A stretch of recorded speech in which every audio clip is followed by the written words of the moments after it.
আগেকার দিনে সব ধরনের সবজি কিন্তু সবসময় কিন্তু দেখা যেত না, সিজন অনুযায়ী কিন্তু সবজিগুলো পাওয়া যেত। কিন্তু এখনকার দিনে দেখেন সব ধরনের সবজি সবসময় মোটামুটি পাওয়া যায়। এই হচ্ছে সজনেটাও দেখেন এখন সারা বছর পাওয়া যায়। এছাড়া টমেটো বলেন, বাঁধাকপি, ফুলকপি, মূলা, সিম সব ধরনের সবজি এখন সারা বছরই চাষ হয়।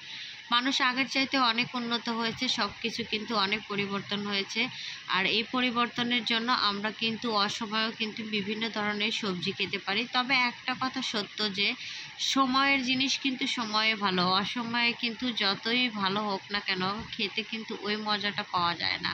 ঠিক তেমনই হচ্ছে এই সবজিগুলো সিজনের টাইমে দেখবেন যে পরিমাণে স্বাদ লাগে, কিন্তু সিজন ছাড়া যে ডাল সিজনের যে সবজিগুলো হয় এই সবজিগুলো কিন্তু আগের মতো খেতে ওইরকম একটা ভালো লাগে না। আমার কাছে তো লাগে না, অনেকের কাছে হয়তো ভালো লাগতে পারে। তো আজকে আমি সেই সজনে দিয়ে আর আলু সেদ্ধ করে নিয়েছি, প্রথমেই দেখেছেন। সজনে আর সেদ্ধ আলু দিয়ে আজকে মজার একটা তরকারি রান্না করব। তরকারিটা রেগুলার যারা রান্না করে থাকেন তাদের কাছে কোনো ব্যাপার না, তবে যারা রান্না করতে টোটালি জানেন না তারা এই রেসিপিটি ফলো করে রান্না করতে পারেন। আমার কাছে ভীষণ ভালো লাগে।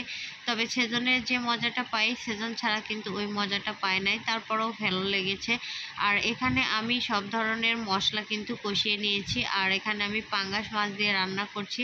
আমার কাছে পাঙ্গাস মাছটা ভীষণ ভালো লাগে। যে কোনো ধরনের তরকারি দিয়ে কিন্তু এটা রান্না করলে অনেক বেশি মজা হয়। তবে যারা পছন্দ করেন না তারা বাজে মন্তব্য করবেন না, কারণ অনেকেই আছেন পাঙ্গাস মাছ পছন্দ করেন না। তো তারা এই ভিডিওটা থেকে একটু দূরেই থাকবেন, কারণ হচ্ছে অনেকের পছন্দের খাবার নিয়ে একটু বাজে মন্তব্য করলে কিন্তু মন খারাপ হয়ে যায়। আর সেদ্ধ আলু ছিল, সেদ্ধ আলুগুলো আমি হাত দিয়ে ছেড়ে নিচ্ছি, আধা ভাঙ্গা করে নেবো, একদমই ফুল ভেঙে নিব না। কারণ হচ্ছে একদমই যদি ফুল ভেঙে নেওয়া হয় ওই তরকারি কিন্তু খেতে খুব একটা ভালো লাগে না। আর এই দিকে দেখেন আমার মাছ তেলানি দিয়েছিলাম, মাছ তেলানি দেওয়ার পরে এটা কিন্তু মোটামুটি সুন্দরভাবে কষানো হয়ে গেছে। কষানো শেষে আমি এই মাছগুলো তুলে নিচ্ছি। তুলে নেওয়ার পরে যে ঝোল এবং মশলা থাকলো সেই মশলার মধ্যে সজনে আর সেদ্ধ করে রাখা আলুগুলোকে দিয়ে দিলাম। এবার এটাকে এই যে সামান্য পানিটা ছিল আলুর মধ্যে দিয়েছিলাম সেই পানিটা আর এই সজনেটা এটা সুন্দর করে বেশি সময় নিয়ে কষিয়ে নিব। সজনেটা অবশ্যই বেশি সময় নিয়ে কষিয়ে নেবেন, তাছাড়া কিন্তু খেতে খুব একটা ভালো লাগে না, কারণ সজনের একটা গন্ধ আছে। ওটা যদি প্রপারলি সিদ্ধ না হয় তখন দেখবেন সজনেটা খেতে ভালো লাগে না। এরপরে আমি কিছু ধনেপাতা দিয়ে দিয়েছি। ধনেপাতাও কিন্তু এখন সারা বছরই প্রায় পাওয়া যায়।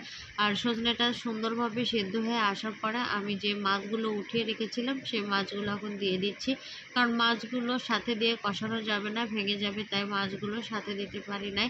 এরপরে পরিমাণ অনুযায়ী ঝোল দিয়ে এটাকে আবারও সুন্দর করে বলক উঠিয়ে তারপরে নামিয়ে নেব।